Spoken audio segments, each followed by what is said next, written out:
I was making her feel bad. She told me that the day before she tried to commit suicide. But yeah, to the born Muslims, don't take advantage.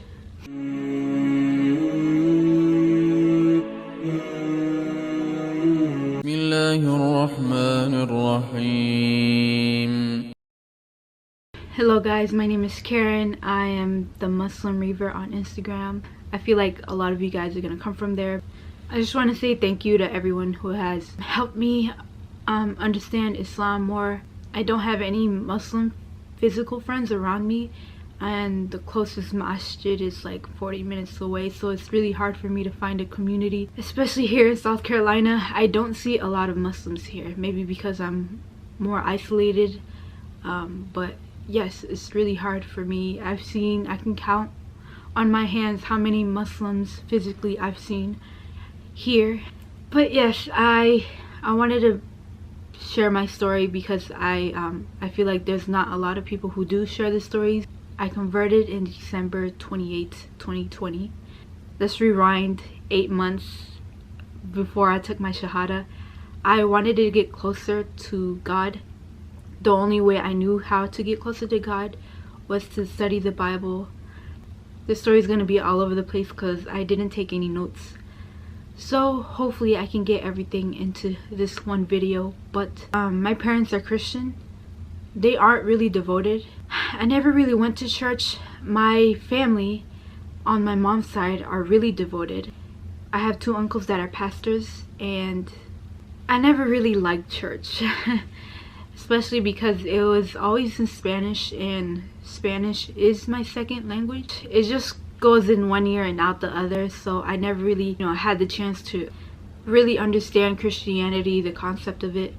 So 8 months before I took my Shahada, I really wanted to get closer to God, so I decided to buy a Bible. Went to church, but because of COVID and all that stuff, I joined Elevation Church, which is a church in North Carolina. I live in South Carolina, but they would broadcast church online, so every Sunday, Saturday I would go to church, until one day this video popped up. It was a Muslim versus Christian debate. It was 2 hours. I kept delaying the video. It just kept popping up and popping up. I was like, why is YouTube recommending me this video when I'm just starting to get closer to God? But I gave the video a chance, looked at the video fully, and that's when I started to get doubt. It just made more sense. So I started looking more into Islam. People like Ali Dawah, Muhammad Hijab. Sorry if I'm speaking a little quieter. I think my dad just came home. Okay, yeah, it was just watching a lot of videos of Islam, me praying a lot. The only way I knew how to pray was, get on your knees, put your hands right here, pray at night. The one thing about me is that I always pray for guidance. I always prayed to God to lead me to the right path. And I always told him that I trusted him. Yeah, 8 months later, I took my Shahada. It wasn't a set time. I took my Shahada at midnight. I was crying. I think I was just crying of the fact that I just wanted to get closer to God, but I didn't know how. Why am I getting emotional? I'm not even at the emotional part, but yes. When I woke up, I freaked out. I freaked out. I'm like, whoa, I don't even know how to pray. I don't even know how to do this. I don't even know how to do that. So, but I learned very quickly because of fear. I didn't want to make a mistake. And I basically started the new year as a Muslim. I really felt like I needed to wear the hijab. So I came out to my mom. Of course, all mothers want to take care of you when they don't know what you're doing. She kept saying that Jesus was God. I can't explain it. It's not ignorance, but it's more like, I know this is right, so you can't change my mind. And that was my mom. So there was a lot of tension between me and my mom for a while, but I still wanted to wear the hijab. I think she started to notice that I was going out with, you know, baggy clothes more. She would cry, and I would feel very, very bad about making her feel bad. A little background about my mom: she always had suicidal thoughts. My mom had a really bad childhood, so I don't blame her for that. I remember it was late January. She came up to me crying, and she asked me if I was still Muslim. She kept saying that I was giving her depression. I was making her feel bad. She told me that the day before she tried to commit suicide. She went out at 4 a.m. She got into one of our cars, I don't know which one, and she contemplated going out and crashing into something. It was almost like she was blaming it on me, but she didn't directly say it. So she kept asking me, am I still Muslim? Am I still studying Islam? And at that point I just decided to say no, that I'm no longer Muslim, and that she doesn't need to worry about it. I hadn't even been Muslim a month, but I learned how to pray very quickly. At this point in my life, I didn't have a job, so I prayed my 5 prayers every single day. So going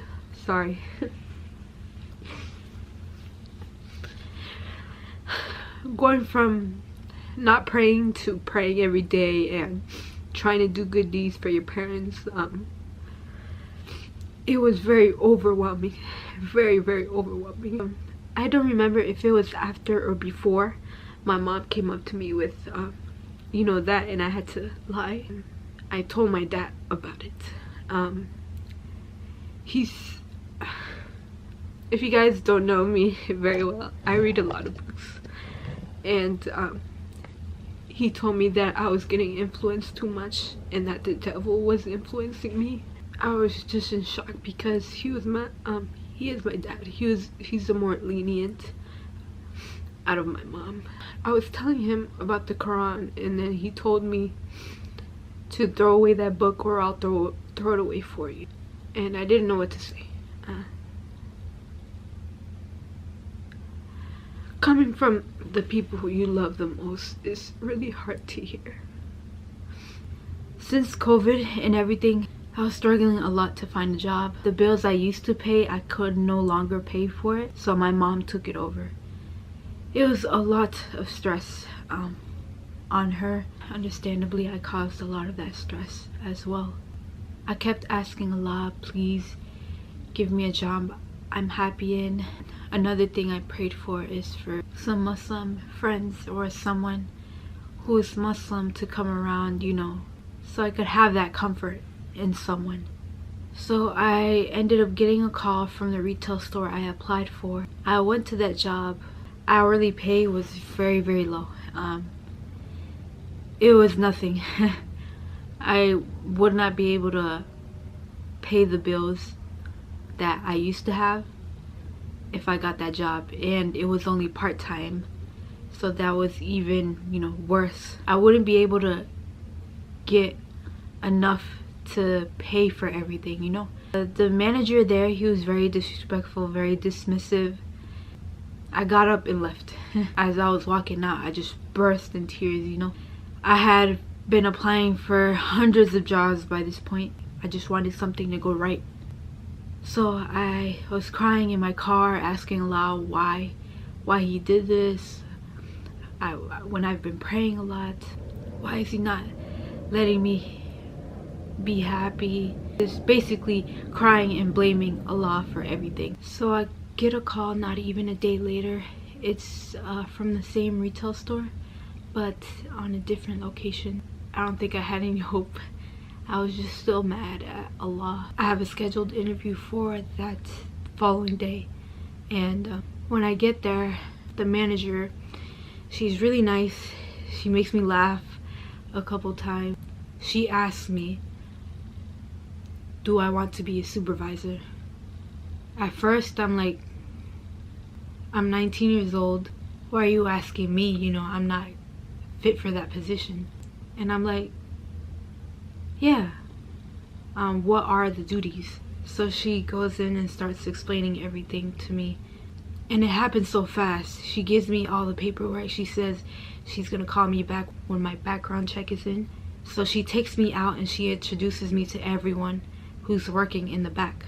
Everyone I'm supposed to supervise. There are these 3 women. The moment I saw them, I could not stop looking at them. There are 3 Muslims. The way I could tell is from the veil, obviously. Yeah, these women were a lot older. I don't even think they know how much they impacted me, because I asked a lot for friends. I asked a lot to at least let me see a Muslim, have a Muslim around me for comfort, because it just felt like the whole world was against me. For the short time they were there, they did bring me a lot of comfort. They didn't know English a lot, but they helped me out with pronunciations. They were very welcoming once I told them, like, hey, I'm Muslim as well. And I really, really appreciated them. And then I left. It happened really, really fast. I had all my paperwork, my resume in my hand, everything in my hand. And I got in the car, and again I started crying. Can you tell I'm very sensitive? This time I was crying and I was just asking Allah to forgive me for being mad. To this day I still work in this place. I'm happy. I'm really happy there. Allah gave me everything I asked for in one day. Now I learned to trust Allah more. Now I know that Allah listens.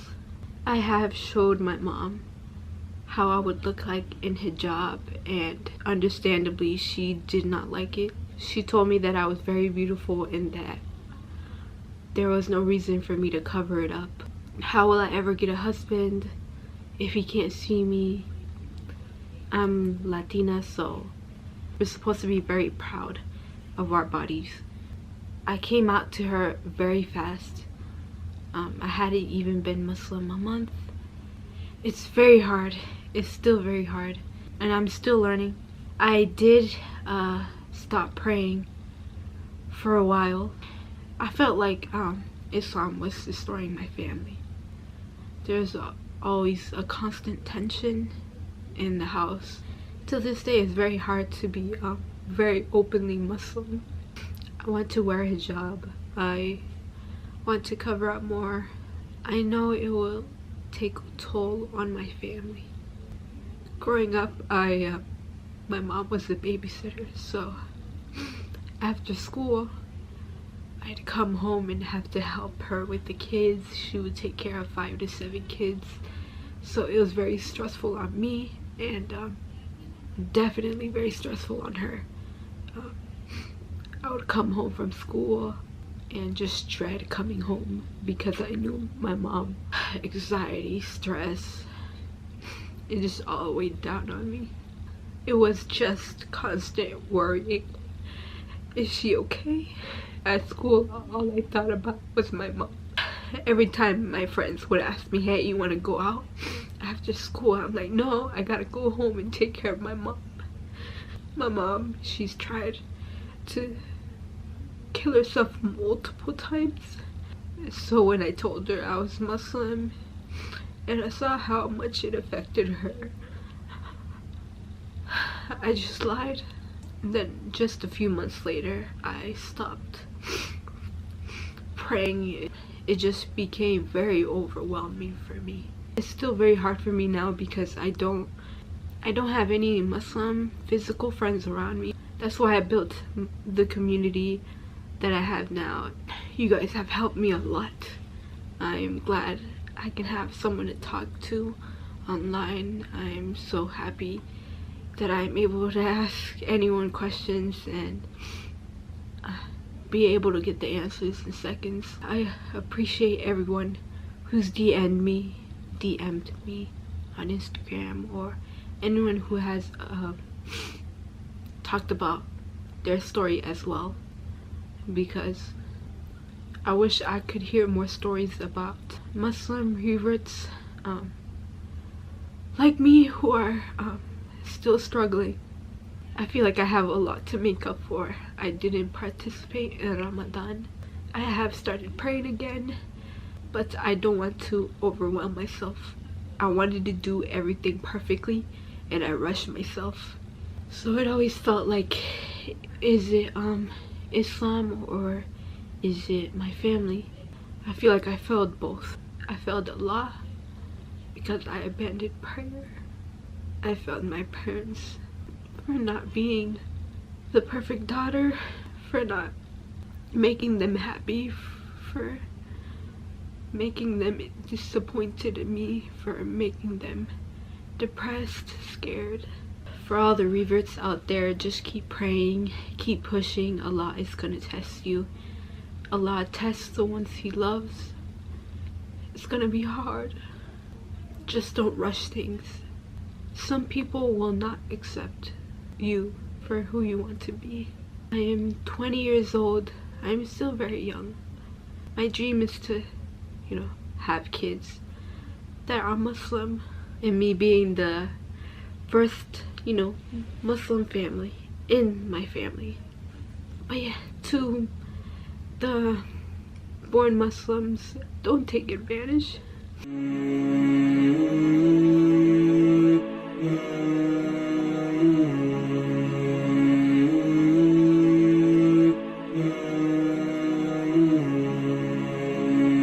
To anyone who's going through stuff with their family, oppression, just know that Allah will always be there. Allah is always there. Make dua. Never stop making dua, never stop praying. Because at the end of the day, if you don't have anyone else, you have yourself and you have Allah. And that's pretty much all you need. I just want to say thank you for watching. Thank you for listening.